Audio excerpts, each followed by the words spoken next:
fam, that's what they call me. Promise that you'll never be lonely. Be the fam, that's what they call me. Good morning guys! Today, gusto ko i-share sa inyo is kung anong gagawin ninyo sa mga leftover food na meron kayo. So, gaya today, kahapon nagpunta kami ng beach, meron kami leftover barbecues. So, ay, syempre na nakakasawa naman everyday yung nakakainin mo, lalo na kung may mga kids ka. So, you have to be, alam mo na, magaling ka mag-experiment or anything na magugustuhan ng kids ninyo. So, meron kami leftover na pork barbecue and beef barbecue. So, meron na akong ginayat na onion. So, yung onion ko at the moment is meron akong mga small. So, ayan. And then, yeah, ready na natin yung pan with a little bit of oil. Then, ilagay lang natin ang ating beef. Then, ilagay lang natin ang ating pork. So, ayan. Ilagay lang natin siya sa preheated na pan. Halu-haluin nyo lang. Kasi cook na rin siya, so hindi mo na siya kailangan i-marinate sa soy sauce with salt and pepper kasi nga barbecue na siya. So meron na siyang seasoning. Pero once na nilagyan mo siya ng soy sauce, medyo mag-aano pa siya, medyo magsusalty pa siya. So dagdagan nyo na lang ng water. So initin ko lang to konti.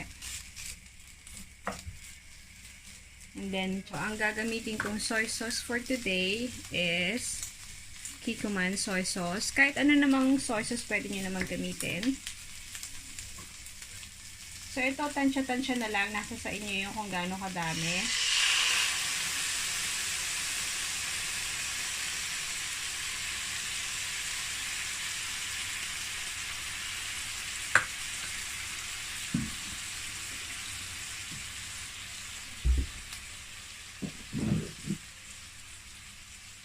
Then, lagyan natin ng, meron akong room temperature na water. So, lagyan ko lang siya ng konti.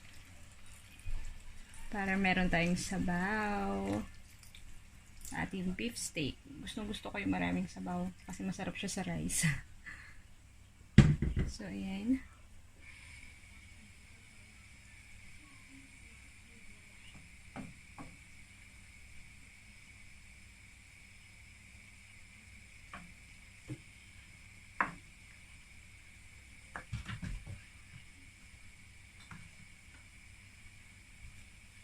Lalagyan ko lang siya ng seasoning, kagaya nito, ng ground pepper.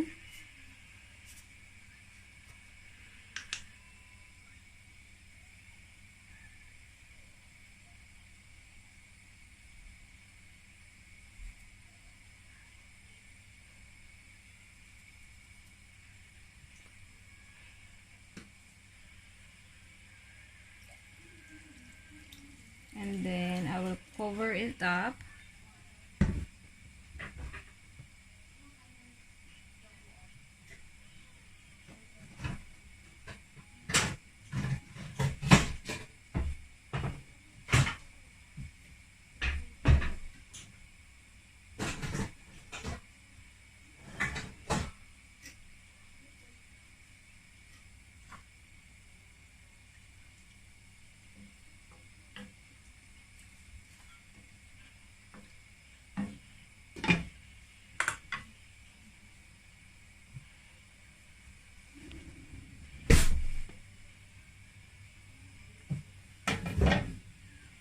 Pag medyo kumukulo na siya, nakikita nyo naman, titikman natin siya kasi mamaya too salty naman siya.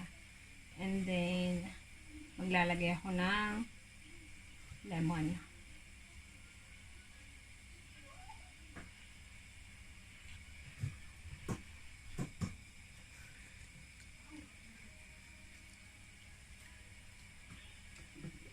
So, kulang pa siya sa alat.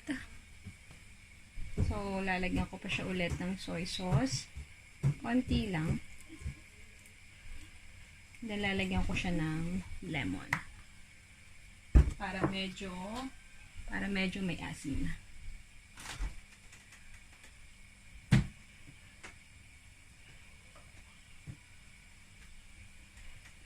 So, ito yung lemon juice na ilalagay ko. Para medyo may asim siya para masarap.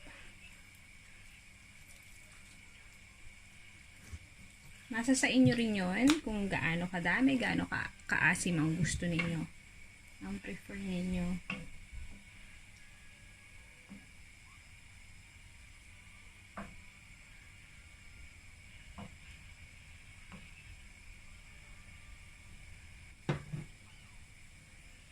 Cover natin ulit.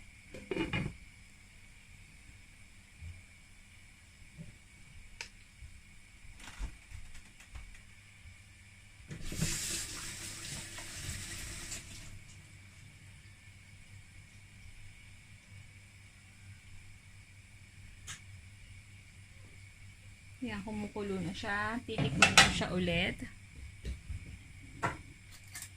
Tikman natin siya ulit.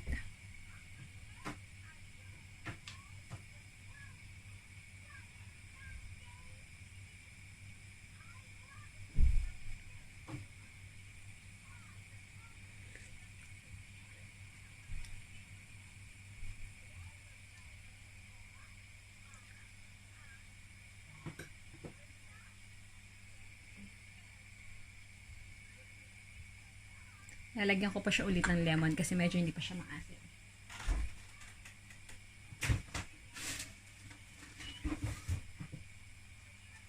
So, yung dadagdag ko is fresh lemon para mas makatas.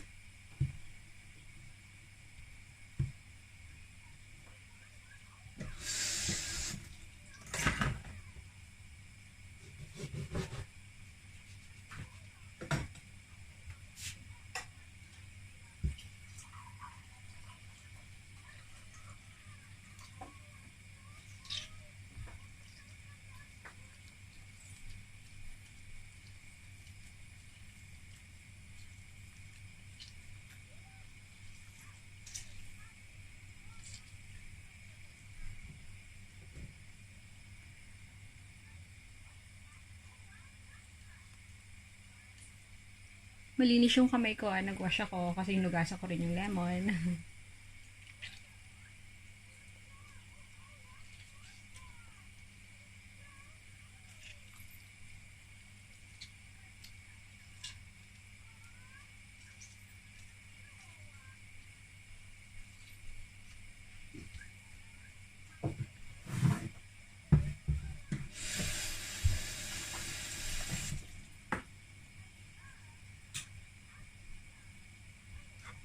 Pag may mga butong sumama, kunin nyo na lang. Ayan.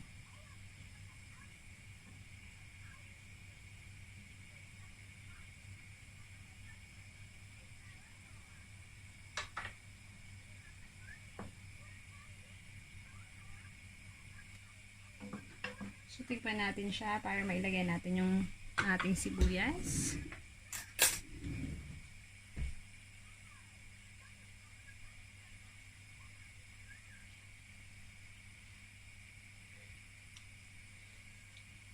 Ayan, masarap-sarap na kasi maasim-asim na.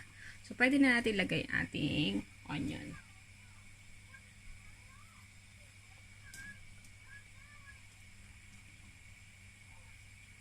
Konti lang yung hiniwa ng hubby ko na onion. Pero normally kasi malalaki naman to. Yung nilalagay ko. Eh, wala akong malalaking onion at the moment. Maliliit yung ginagamit ko kasi. So, nasa sa inyo rin yung kung gaano karaming onion ang gusto nyo. Yung iba, gustong maraming onion. Ako naman, tama lang. Hindi konti, hindi madami.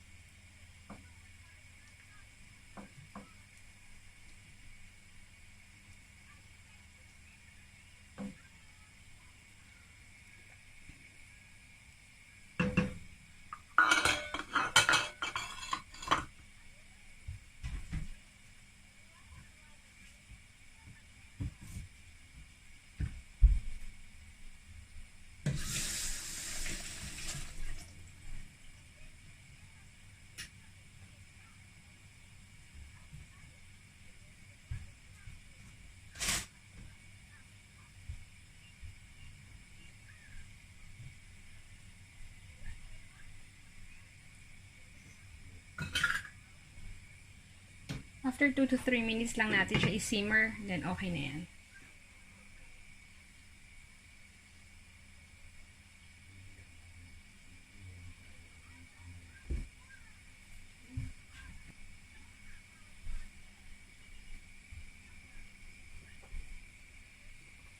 Ayan. So, okay na to. Kasi hindi naman natin siya masyado na kailangan lutuin kasi luto na nga yung beef tsaka yung pork natin. So, okay na siya. I-plating na natin.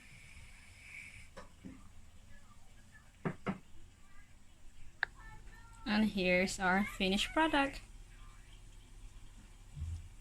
Leftover barbecue, pork and beef, turned into pork and beef steak.